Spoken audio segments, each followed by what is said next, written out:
ಇದೆಯಲ್ಲ ಅಥವಾ ಸಂದೇಶ, ಅದನ್ನ ಇನ್ನೂ ಸ್ವಲ್ಪ ಸಾಫ್ಟ್ ಆಗಿ ಹೇಳಬೇಕು ಅಂದ್ರೆ ಮಾಧ್ಯಮದವ್ರಿಗಂತೂ ಕೊಡ್ತಿಲ್ಲ.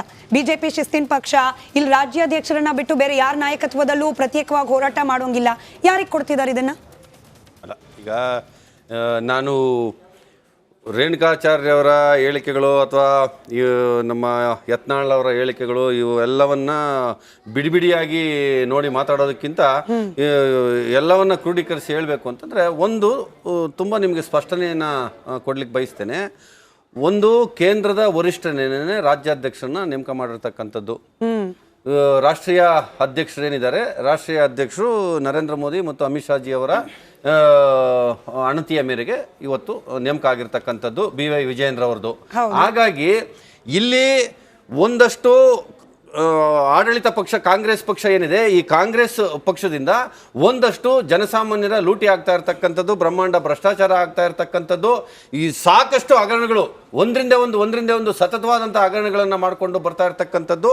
ಇನ್ನೊಂದು ಕಡೆ ಎಲ್ಲೋ ಒಂದು ಕಡೆ ತುಷ್ಟೀಕರಣ ನೀತಿ ಇದೆಯಲ್ಲ, ಇವೆಲ್ಲವನ್ನ ಒಳಗೊಂಡಂತೆ ಒಂದಷ್ಟು ನಾವು ಹೋರಾಟಗಳನ್ನು ಮಾಡುವಂಥದ್ದು ಈಗಾಗಲೇ ನಿರಂತರವಾಗಿ BY ವಿಜಯೇಂದ್ರ ಅವರ ನೇತೃತ್ವದಲ್ಲಿ ನಾವು ಸತತವಾದಂಥ ಹೋರಾಟಗಳನ್ನು ಮಾಡ್ಕೊಂಡು ಬರ್ತಾ ಇದ್ದೀವಿ. ಈಗ ಅದರ ಇನ್ನೊಂದು ಮುಖವಾಗಿ ಇವತ್ತು ವಕ್ಫ್ ಹೋರಾಟ ಏನಿದೆ ಅದನ್ನು ಈಗಾಗಲೇ ನಾವು ಸಾಕಷ್ಟು ಅದರ ಒಂದಷ್ಟು ಬೇರೆ ಬೇರೆ ಮಾಧ್ಯಮಗಳಲ್ಲೂ ಒಳಗೊಂಡಂತೆ ನಾವು ಸಹ ಅದರ ಸಾಕಷ್ಟು ವಿಚಾರಗಳನ್ನು ಹಗರಣಗಳನ್ನು ನಾವು ಬಯಲಿಗೆ ತಂದಿರತಕ್ಕಂಥದ್ದು. ಹೆಂಗೆ ರೈತಾಪಿ ವರ್ಗ ಈ ಸಂಬಂಧವಾಗಿ ತೊಂದರೆಗೆ ಸಿಕ್ಕಾಕೊಂಡಿದೆ ಅನ್ನುವಂಥದ್ದನ್ನು ನಾವು ಹೇಳಿದ್ದೇವೆ. ಆದರೆ ಇವತ್ತು ಆ ಹಿನ್ನೆಲೆಯಲ್ಲಿ ಇವತ್ತೇನು ಹೋರಾಟಗಳು ನಡೀತಾ ಇದ್ದಾವೆ, ಆ ಹೋರಾಟಗಳು ಬಹುಶಃ ಒಂದಷ್ಟು ನಾಯಕರುಗಳು ಪ್ರತ್ಯೇಕವಾಗಿ ಒಂದು ಸಭೆ ಮಾಡಿ ಅದರ ಬಗ್ಗೆ ಒಂದಷ್ಟು ತೀರ್ಮಾನವನ್ನ ಮಾಡುವಂತ ಕೆಲಸವನ್ನ ಮಾಡಿದಾಗ ಅದನ್ನ ನಾವು ಭಿನ್ನಮತ ಅನ್ನುವಂತ ವಿಚಾರದಲ್ಲಿ ಮಾತ್ರ ಇದೆಯಾ? ನಾವು ನೋಡಿದ್ವಿ, ವಾಲ್ಮೀಕಿ ನಿಗಮದ ಭ್ರಷ್ಟಾಚಾರ ಖಂಡಿಸಿ ನಾವು ಪಾದಯಾತ್ರೆ ಮಾಡ್ತೀವಿ ಅಂತ ಹೋದ್ರು. ಆಗ್ಲೂ ಕೂಡ ಇದೇ ವಿಚಾರ ಡಿಸ್ಕಸ್ ಆಗಿದ್ದು. ಅರೆ, ರಾಜ್ಯಾಧ್ಯಕ್ಷರು ಅಂತ ಇರುವಾಗ ಅವ್ರನ್ನ ಬಿಟ್ಟು ನಾವು ಒಂದು ಪಾದಯಾತ್ರೆ ಮಾಡ್ತೀವಿ ಅಂತಂದ್ರೆ ಏನರ್ಥ? ನಾನು ಆ ಹಿನ್ನೆಲೆಯಲ್ಲೇನೆ ಕೇಂದ್ರದ ವರಿಷ್ಠರ ಅಣತಿಯ ಮೇರೆಗೆ ನೇಮಕ ಆಗಿರ್ತಕ್ಕಂಥವ್ರು, ಆಯ್ಕೆ ಆಗಿರ್ತಕ್ಕಂಥವ್ರು BY ವಿಜಯೇಂದ್ರ ಅನ್ನುವಂತ ಮಾತನ್ನ ನಾನು ಹೇಳಿದ್ದಂಥದ್ದು. ಮತ್ತೆ ಇವತ್ತು ಇವರು ಅದಕ್ಕೆ ನೀವು ವಿಶ್ಲೇಷಣೆ ಮಾಡ್ತಾ ಇರ್ತಕ್ಕಂಥದ್ದು ಭಿನ್ನಮತ ರೆಬೆಲ್ಸು ಅನ್ನುವಂಥದ್ದನ್ನ ಅಲ್ಲ. ಈಗ ಒಂದಷ್ಟು ನೋಡಿ, ಒಂದು ರಾಜಕೀಯ ಪಕ್ಷವಾಗಿ ಇವತ್ತು ಕೇವಲ ನಮ್ಮ ಪಕ್ಷದಲ್ಲೇ ಅಲ್ಲ, ಯಾವುದೇ ರಾಜಕೀಯ ಪಕ್ಷ ಇರ್ಬೋದು, ಇಡೀ ದೇಶದಾದ್ಯಂತ ಇರತಕ್ಕಂಥ ಎಲ್ಲ ರಾಜಕೀಯ ಪಕ್ಷಗಳಲ್ಲೂ ಈಗ ಒಂದಷ್ಟು ಆಂತರಿಕ ತೊಳಲಾಟಗಳು, ಒಂದಷ್ಟು ಬೇಗುದಿಗಳು ಇರುವಂತದ್ದು ಸಹಜ.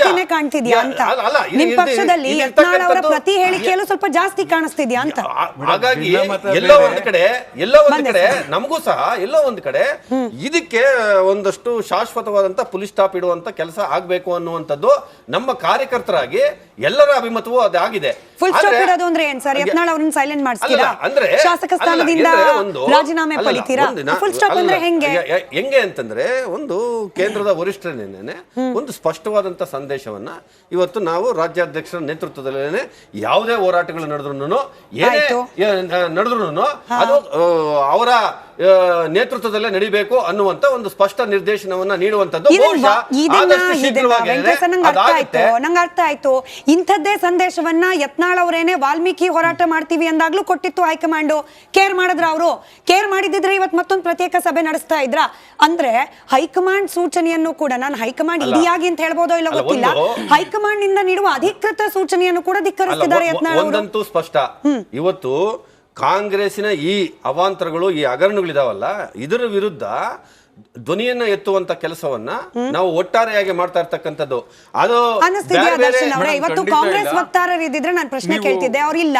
ಹಂಗಾಗಿ ಆಮ್ ಆದ್ಮಿ ಪಕ್ಷದವ್ರನ್ನ ಕೇಳ್ತಿದ್ದೀನಿ, ಒಗ್ಗಟ್ಟಿನಿಂದ ಹೋರಾಟ ಮಾಡ್ತಿದ್ದಾರೆ ವಿರೋಧ ಪಕ್ಷದವರು, ಅದರಲ್ಲೂ ಬಿಜೆಪಿ ಅವರು ಅಂತ ಅನ್ನಿಸ್ತಾ ಇದೆಯಾ? ಖಂಡಿತ ಇಲ್ಲ. ಒಂದು ಫಸ್ಟು ಈ ಅವ್ರ ಪ್ರಶ್ನೆಗೆ ಇದು ಮಾಡೋಕ್ಕಿಂತ ಮುಂಚೆ ಜಮೀರ್ ಅವ್ರು ಏನು ಹೇಳಿದ್ದಾರೆ ಅದನ್ನ ನಾನು ಫಸ್ಟು ಖಂಡಿಸ್ತೀನಿ. ಯಾಕೆಂದ್ರೆ ಜಮೀರ್ ಅವ್ರದ್ದು ನೆಕ್ಸ್ಟ್ ಇದೆ, ಖಂಡಿಸಿ ಮುಂದಿನ ಯತ್ನಾಳ್ ಅವ್ರ ಬಗ್ಗೆ ಮಾತಾಡಿ. ಯಾಕೆಂದ್ರೆ ಒಂದು ಒಂದು ಜನಪ್ರತಿನಿಧಿಯನ್ನ ಒಂದು ಬಣ್ಣದಿಂದ ಅಡಿಯುವಂಥದ್ದು, ಇದು ಮಾಡುವಂಥದ್ದು, ಅದು ಅವ್ರ ಕೀಳು ಮನೋರುಚಿ ತೋರಿಸುತ್ತೆ. ಆ ಕೆಲಸ BJP ಅಲ್ಲಿ ಅರಾಗ ಜ್ಞಾನೇಂದ್ರ ಮಾಡಿದಾಗ ಕೂಡ ನಾವು ಅದನ್ನು ಕಾಣಿಸಿದ್ವಿ. ಆ ರೀತಿಯಾಗಿ ಯಾರು ಮಾಡಬಾರ್ದು. ಇವ್ರು ಕೇಳಿದ್ರು, ಇವ್ರು ಹೇಳ್ತಾ ಇದ್ರು ಒಂದು ಒಟ್ಟಾರೆಯಾಗಿ ಹೋರಾಟ ಮಾಡ್ತಿದೀವಿ ಅಂತ. ಯತ್ನಾಳನವರು ಈ BJP ನಲ್ಲಿ ಒಂಥರ ಪಾಕಿಸ್ತಾನದಲ್ಲಿರೋ ಬಲೂಚಿಸ್ತಾನದ ಥರ ಆಗಿದ್ದಾರೆ. ಅವರು ಅಲ್ಲಿದ್ದು ಅಲ್ಲಿ ಇಲ್ಲ. ಅವರು 2006ನೇ ಇಸ್ವಿನಲ್ಲಿ, ಈಗ ಅಂತಲ್ಲ, ಅದು 18 ವರ್ಷದ ಹಿಂದೆ ಕತೆ ಹೇಳ್ತಾ ಇದ್ದೀನಿ ನಾನು. 2006ನೇ ಇಸ್ವಿನಲ್ಲಿ ಬಿಜೆಪಿ ಜನಾರ್ದನ್ ರೆಡ್ಡಿನ ಉಚ್ಚಾಟನೆ ಮಾಡುತ್ತೆ. ಆಗ ಜನಾರ್ದನ್ ರೆಡ್ಡಿ ಪರವಾಗಿ ಯತ್ನಾಳ್ ನಿಂತ್ಕೊಳ್ತಾರೆ. ಬಿಜೆಪಿ ಹೈಕಮಾಂಡ್ ಮೇಲೆ ಅವ್ರು ಆರೋಪ ಮಾಡ್ತಾರೆ. ಆನಂತರ 2020ನೇ ಇಸ್ವಿನಲ್ಲಿ ಯಡಿಯೂರಪ್ಪನವರು CM ಆಗಿರುವಾಗ ಯಡಿಯೂರಪ್ಪನವ್ರ ವಿರುದ್ಧವಾಗಿ ಯತ್ನಾಳು, ಉಮೇಶ್ ಕತ್ತಿ ಮತ್ತು ನಿರಾಣಿ ಪತ್ರಿಕಾಗೋಷ್ಠಿ ಮಾಡಿ ಯಡಿಯೂರಪ್ಪ ರಾಜೀನಾಮೆ ಕೇಳ್ತಾರೆ. ತೀರಾ ಮೊನ್ನೆ ಸೆಪ್ಟೆಂಬರ್ 29ನೇ ತಾರೀಕು ಇವ್ರು ಯತ್ನಾಳ್ ಹೇಳ್ತಾರೆ 1000 ಕೋಟಿ ಕೊಟ್ಬಿಟ್ಟು CM ಆಗೋಕ್ಕೆ ಕೂತ್ಕೊಂಡಿದ್ದಾರೆ ಅಂತ. ಬೊಮ್ಮಾಯಿ ಅವರು CM ಆಗಿರುವಾಗ ಯತ್ನಾಳ್ ಹೇಳ್ತಾರೆ ಇಲ್ಲಿ 2000 ರೂಪಾಯಿ ಕೊಟ್ಟರೆ ನಾನು CM ಆಗ್ತಾ ಇದೆ ಅಂತ ಹೈಕಮಾಂಡ್ ಮೇಲೆ ಆರೋಪ ಮಾಡ್ತಾರೆ. BJP ಅವರು ಏನೂ ಕೂಡ ಅವ್ರ ಮೇಲೆ ಕ್ರಮ ಕೈ ತಗೊಳ್ಳಲ್ಲ. ಆಮೇಲೆ ಲಾಸ್ಟ್ ಮೊನ್ನೆ ರೀಸೆಂಟಾಗಿ ಆದಂಥ ಒಂದು ಶಾಸಕಾಂಗ ಸಭೆ ಏನಾಗುತ್ತೆ, ಯತ್ನಾಳ್ ಹೋಗೋದೇ ಇಲ್ಲ ಅದಕ್ಕೆ. ಆಮೇಲೆ ಯತ್ನಾಳ್ ವಿರುದ್ಧವಾಗೂ BJPನಲ್ಲಿ ಬಂದ್ಬಿಟ್ಟು ರೇಣುಕಾಚಾರ್ಯ ಹೇಳ್ತಾರೆ. ರೇಣುಕಾಚಾರ್ಯ ಸ್ಪಷ್ಟವಾಗಿ ಹೇಳ್ತಾರೆ ಅಕ್ಟೋಬರ್ 2ನೇ ತಾರೀಕು ಗಾಂಧಿ ಜಯಂತಿ ಫಂಕ್ಷನಲ್ಲಿ ಯತ್ನಾಳ್ ಒಬ್ಬ ಹುಚ್ಚ ಅಂತ. ನಾನು ಹೇಳ್ತಿರೋದಲ್ಲ, ರೇಣುಕಾಚಾರ್ಯ ಹೇಳ್ತಾ ಇರೋದು. ಆಮೇಲೆ ಒಂದ್ ನಿಮಿಷ, ಆಮೇಲೆ ಅದಾದ್ಮೇಲೆ ಸೋಮಣ್ಣ, ಒಂದ್ ನಿಮಿಷ, ನಾನು ನೀವು ಮಾತಾಡುವಾಗ ಮಾತಾಡ್ಲಿಲ್ಲ. ಸೋಮಣ್ಣ ಸೋಲ್ಸೋದಕ್ಕೋಸ್ಕರ ಯಡಿಯೂರಪ್ಪನ ಚೇಲಾಗಳು ಅಲ್ಲಿ ದುಡ್ಡು ಹಂಚಿದ್ದಾರೆ ಅಂತ ಯತ್ನಾಳ್ ಹೇಳ್ತಾರೆ. ಅದಕ್ಕೂ ಕೂಡ ಯಾರು ಪ್ರತಿಕ್ರಿಯೆ ಕೊಡಲ್ಲ. ವಿಜಯೇಂದ್ರ ಒಬ್ಬ ನಾಲಾಯಕ ಅಧ್ಯಕ್ಷ ಅಂತ ಹೇಳ್ತಾರೆ. ಮೇಡಮ್, ಭಿನ್ನಮತ ಅಂತ ಇರೋದಕ್ಕೂ ಒಂದು ಆರೋಪ ಮಾಡೋದಕ್ಕೂ ತುಂಬಾ ವ್ಯತ್ಯಾಸ ಇದೆ ನೋಡಿ. ನಮಗೂ ನಿಮಗೂ ಯಾವುದೋ ಒಂದು ಹೋರಾಟದಲ್ಲಿ ವ್ಯತ್ಯಾಸ ಇದೆ ಅಂದಾಗ, ಭಿನ್ನಾಭಿಪ್ರಾಯ ಇದೆ ಅಂದಾಗ ಇದು ಸರಿಯಲ್ಲ, ಇದು ತಪ್ಪು, ಆ ರೀತಿಯಾಗಿ ನಾವು ಮಾತಾಡ್ತೀವಿ. ಒಬ್ಬನನ್ನೇ ನೀವು ಭಾರಿ ಕಳ್ಳ ಇದ್ದಿ ಮರ ನೀನು ಅಂತ ಹೇಳೋದಕ್ಕೂ, ಅವ್ನು ಭಾರಿ ದೊಡ್ಡ ಕಳ್ಳ ರೀ, ಅವನ ಅಂಥದ್ದು ಅವ್ಯಾವರ ಮಾಡಿದ್ದಾನೆ ಅಂತ ಹೇಳೋದಕ್ಕೂ ಬಹಳ ವ್ಯತ್ಯಾಸ ಇದೆ. ಸರಿ, ಯತ್ನಾಳ್ ಅವರು ಪದೇ ಪದೇ ಒಂದು ಅಣುಕಿಸ್ಕೊಂಡು ಬರ್ತಾ ಇದ್ದಾಗೂ ಕೂಡ ಇದುವರೆಗೆ BJPಯ ಹೈಕಮಾಂಡ್ ಆಗಲಿ, ಅವ್ರ ಹೈಕಮಾಂಡ್ ಮೇಲೆ ಕೂಡ ಆರೋಪ ಮಾಡಿದಾಗಲೂ ಕೂಡ ಅವರು ಇದು ಮಾಡಲಿಲ್ಲ. ಹೈಕಮಾಂಡ್ ಅವರು ಅವ್ರ ಮೇಲೆ ಕ್ರಮ ತಗೊಳ್ಳಿಲ್ಲ. ಯತ್ನಾಳ್ ಅವರು ಅಷ್ಟೊಂದು ಪವರ್ಫುಲ್ಲಾ? ಅಥವಾ BJP ಅವ್ರು ಹೇಳೋದ್ರಲ್ಲಿ ಸತ್ಯ ಇದೆಯಾ? 1000 ಕೋಟಿ ಕೊಟ್ಬಿಟ್ಟು 1000 ಕೋಟಿ ಕೊಟ್ಟರೆ BJP ಅವರು CM ಆಗೋದಕ್ಕೆ ಸಪೋರ್ಟ್ ಮಾಡ್ತಾರೆ ಅಂತ ಅದನ್ನಾದರೂ ಒಪ್ಕೋಬೇಕು. ಇಲ್ಲ ಅಂತ ಹೇಳಿದರೆ ಯತ್ನಾಳು ಒಂದು ಗಂಭೀರ ಆರೋಪ ಮಾಡಿದ್ರು ವಿಜಯೇಂದ್ರ ಅವ್ರ ಮೇಲೆ. ಒಂದು CD ತೋರಿಸಿ ಆತ ಅಧ್ಯಕ್ಷ ಆಗಿದ್ದಾನೆ ಅಂತ ಗಂಭೀರವಾದ ಆರೋಪ. ಒಬ್ಬ ಕೂಡ BJP ಶಾಸಕ ಅವ್ರ ಮೇಲೆ ಇದು ಮಾಡಲಿಲ್ಲ. ಬರೀ 3 ಜನ, ಒಂದು ಶರಣು ಸಲಗಾರ, ಆಮೇಲೆ ಮಾಡಾಳ್ ವಿರೂಪಾಕ್ಷಪ್ಪ, ರೇಣುಕಾಚಾರ್ಯ, ಅದ್ರಲ್ಲಿ ಇಬ್ರು XMLAಗಳು. ಅದು ಬಿಟ್ಟು ಒಬ್ರು ಕೂಡ ವಿಜಯೇಂದ್ರ ಪರವಾಗಿ ಮಾತಾಡ್ಲಿಲ್ಲ. ನನ್ನ ಸ್ನೇಹಿತರಿಗೆ ಕೇಳ್ತೀನಿ, ಅಲ್ರಿ ಒಂದು ರಾಜಕೀಯ ಪಕ್ಷವಾಗಿ ಒಂದಷ್ಟು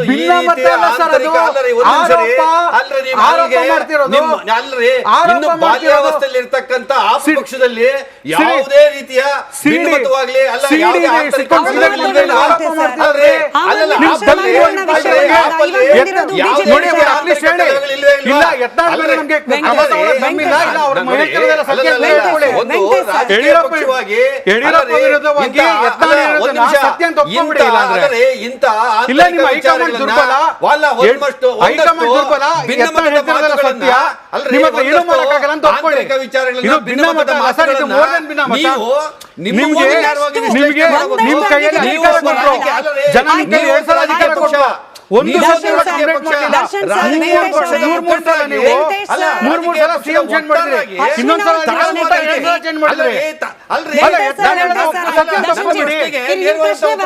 ಕೇಳೋಣ ವೆಂಕಟೇಶ್ ಅವ್ರಿಗೆ. ಪ್ರತ್ಯೇಕವಾಗಿ ಒಂದು ಬ್ರೇಕಿಂಗ್ ಹಾಕೊಂಡೆ ನಿಮ್ಮನ್ನ ಪ್ರಶ್ನೆ ಕೇಳ್ತೀನಿ. ಅಶ್ವಿನ್ ಅವ್ರ ಹತ್ರ ಒಂದು ರಿಯಾಕ್ಷನ್